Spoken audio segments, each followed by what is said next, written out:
Last segment on this CLNS Red Sox Roundtable, Alex Barth, Nick Quaglia, Matt McCarthy, and it's been my favorite segment all offseason because it's the one that nobody seems to acknowledge is a problem. The Red Sox starting rotation. I think everybody's so wrapped up in Chris Sale. And Nick, were you the one who told me David Price was going to win 17 games? They have I don't think so, but he will. Gee, they have such a problem in the starting rotation. I said this last time, I'll say it again. They have a great top one. They might have the best top one in the American League. It is question mark after question mark after question mark after that. You people told me you were fine with Drew Pomeranz because of how he finished out the year. I told you he had injury problems. Boom, he gets hurt. If you trust Rick Porcello, you need to have your head examined. Same with David Price. Eduardo Rodriguez isn't going to start the year. Stephen Wright probably won't either. So what are they doing? Why are they still sitting on their hands? I've said they need a Drew Fister type signing, but they signed him in June last year. They don't have that luxury to wait. Is the Red Sox starting rotation the biggest concern as it stands right now, Matt? No, it's still their offense. It's still their ability to hit for power. But they don't have a starting five. Yeah, but a lot of teams at this point of the year have guys who will not be ready for the start of the season. Listen, you need to be 8 deep when you're constructing your starting rotation.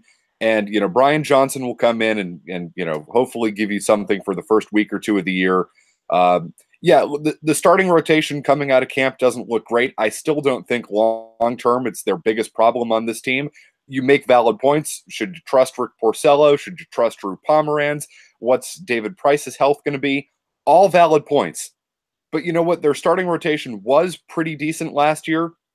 At least over the course of 162 games, they were able to get enough out of that group to win the division. Now, you want to talk about all those guys having question marks in the playoffs, that's fine because they're all valid.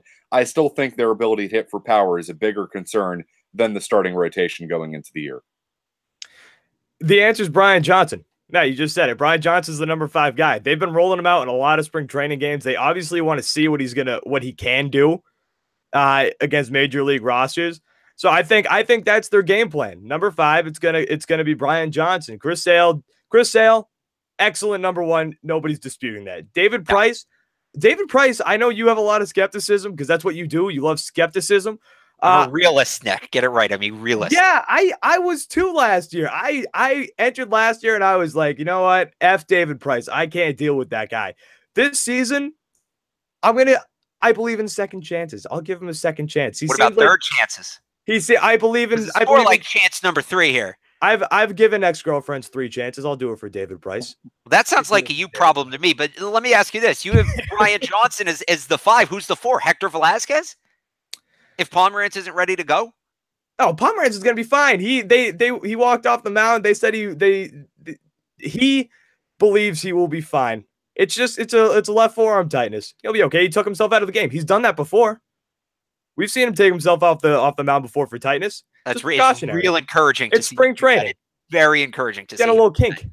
Let me ask you this. Jake Arrieta's still out there. Alex Cobb's still out there. I believe Lance Lynn is a free agent. You can correct me if I'm wrong on that, but I believe he is.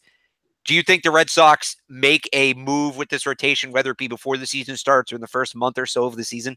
No, they're done spending money. This is the team they feel like is going to be their team moving forward. The Martinez signing put them over the luxury tax, and then to my understanding, there are certain points in the tax where you get taxed more and more the farther you go over it. So they have decided that they are done spending money after, sinking $25 million into JD Martinez. This is basically the team you're going to have moving forward this season. Real quick point about who's the 4.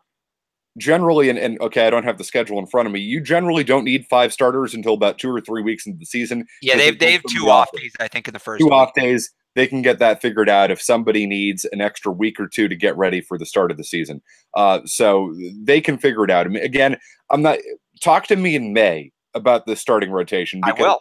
Every team coming out of camp always has concerns coming with the starting rotation because there's always somebody who isn't ready for the start of the season. That's the way it goes for just about everybody. So you bring up valid points, absolutely, but talk to me in May, and then I'll press the panic button in May if it still looks like this. Yeah, there's no way this team is spending any more money. They just can't do it because anybody who's on the market, they're going to be. They can do it. They just don't want to do it. Exactly. They don't want to do it, even though they're charging me $9.50 for a beer. They're not going to want to do it.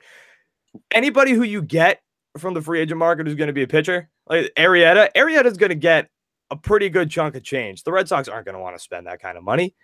They're just not going to want to spend that kind of money. Will he, though? He's still out there. That value has to be dropping by the day. Same for Cobb, same for Lynn. Yeah, but he'll still get it. He'll get more than 15 mil, I think, a year. I don't know about that anymore. If you told me a month ago, maybe, but those guys are still there. Yeah, and you look at the deal that Moustakas just took. I mean, that's obviously he wasn't expecting to take that type of deal. You make a good point, Alex, and hey, I'm all for it. I mean, I'm not trying to make it seem like I'm not for going out and adding to the starting rotation and taking advantage of the slow market. I'm just telling you, the Red Sox don't think that way. The Red Sox aren't going to approach it that way. They are done spending money. They are tapped out this offseason. Now you're being the realist. I appreciate that. But look, I will buy however much beer at Fenway it takes for them to add another starting pitcher if they feel like that's what they need to afford it, because it would make me a lot more comfortable having a guy in the rotation that's won a playoff game. Won a minor league playoff game, a real playoff game. It doesn't matter how much beer you buy at Fenway. All right. The Red Sox, when they decide they're done spending money, they're done. Okay. You can go out on opening day and buy 10 beers there, and that's not going to change their calculations on how much money they're going to spend on this team whatsoever. Well, I guess if John Henry needs his new center back for his football team, he'll get it or whatever. That'll do it for the CLNS Red Sox Roundtable. Matt McCarthy from 98.5. Thank you very much for joining us. Always good to be on with you guys. Nick Qualia as well. If you missed any of this, you want to catch more of the videos, you can check them out on the CLNS YouTube channel. The full audio version is available at clnsmedia.com. It was brought to you by SeatGeek. Check out SeatGeek.com or go to their app. Use the promo code CLNS for a discount on your order. So until next time, for Matt McCarthy and Nick Qualia, my name's Alex Barth for CLNS.